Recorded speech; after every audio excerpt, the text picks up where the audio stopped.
Sveiki, zēni un meitenes! Jūs klausāties kopā ar Jēzu. Šeit mācīsimies, cik ļoti Jēzus tevi mīl un ka viss, ko tu dari, ir īpašs, ja dari to kopā ar Jēzu. Tevi sagaida kāds jauns un aizraujošs Bībeles stāsts, ko tev sagatavojas pats Dievs. Vai esi gatavs? Šobrīd skan, atverot Bībeli sākumskolas vecuma bērniem. Šis būs A gada, 2. ceturkšņa Dievs ir ar mani, 8. nedēļas lasījums. Trešdiena. Kārdinājums. Šīs dienas lasījumā dzirdēsi, ar kādu kārdinājumu saskārās Jāzeps Potifara namā. Pēc lasījuma iesaku tev izpildīt šīs dienas sadaļu Dari, ko atradīsi savas grāmatiņas 65. lapas pusē. Bet tagad atvērsim sirdi un lasīsim. Jāzeps nebija tikai strādīgs un dzīvespriecīgs. Viņš bija arī izskatīgs puisis. Potifara sieva pamanīja, cik viņš ir izskatīgs, un tas sāka radīt lielas problēmas. Kad Potifars bija prom no mājām, kunga sieva meta savas acis uz Jāzepu un sacīja: "Guli pie manis." Viņa vēlējās, lai Jāzeps būtu viņai tuvs tādā veidā, kādā varēja būt tikai viņas vīrs. Ko Jāzeps atbildēja? Izlasīsim 1. Mūzes 39. nodaļas 8. pantā. Bet viņš to noraidīja un sacīja sava kunga sievai: "Redzi, mans kungs nerūpēs ne par ko, kas te namā, un visu, kas tam pieder, viņš devis manās rokās." Jāzeps nevarēja piespiest sevi apkaunot Dievu vai savu kungu, lai cik ietekmīga arī nebūtu viņa kunga sieva. Bet līdzīgi krānam, no kura pil ūdens, Potifara sieva visu laiku uzmācās un uzmācās. Un Jāzeps dienu pēc dienas atteicās. Viņš viegli būtu varējis ļauties tās pastāvīgajiem kārdinājumiem, taču Jāzeps pārāk mīlēja Dievu, lai nodarītu viņam pāri, darot kaut ko, kas acīm redzami bija ļoti nepareizs. Dievs daudzkārt bija palīdzējis Jāzepam atteikties no neatlaidīgās pierunāšanas. Vai Potifara sieva kādreiz rimsies? Dažkārt draugi vai brāļi un māsas var mudināt mūs darīt kaut ko, par ko mēs zinām, ka tas ir nepareizi.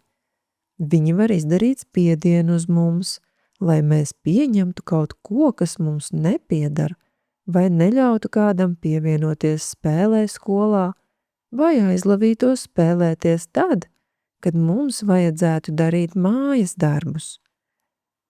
Ikreiz, kad atrodaties šādā situācijā, atcerieties šos vārdus no Bībeles.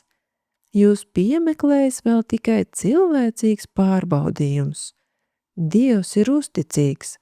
Viņš neļaus jūs pārbaudīt pāri par jūsu spējām, bet darīs pārbaudījumam tādu galu, ka varat panest. Kad uz mums tiek izdarīts spiediens, mūsu varenais Dievs var dot mums spēku izvēlēties pareizo un turpināt viņu godāt.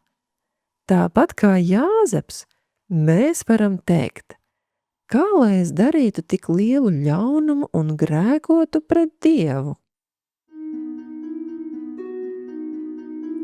Padomā un pastāsti. Vai vari iedomāties dažus piemērus no skolas vai draugu grupām, kurās bērni tiek spiesti darīt, sacīt, skatīties vai rīkoties veidā, kas nav pareizs vai labs? Kā tu reaģēsi, ja kāds uz tevi izdarīs šādu spiedienu? tev būs iespēja atkal ieklausīties atmiņas panta dziesmā.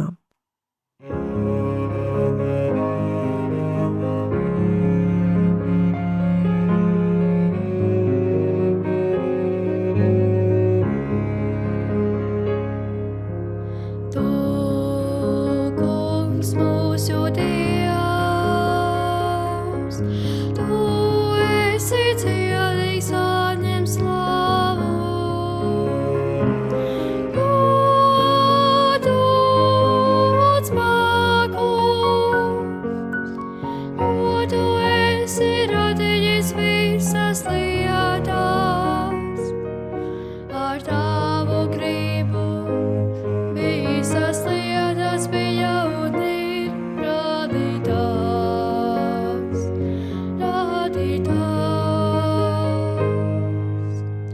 Tu, Kungs, mūsu Dievs,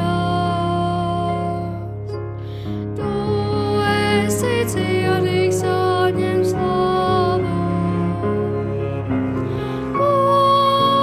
Godu un spēku, jo Tu esi radījis visas lietas ar Tavu gribu. Visas lietas bija un ir radītās.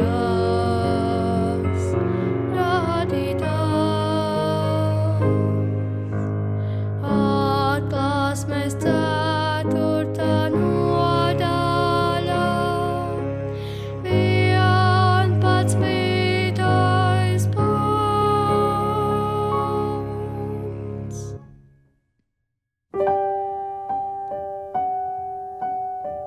Laiks lūgšanām.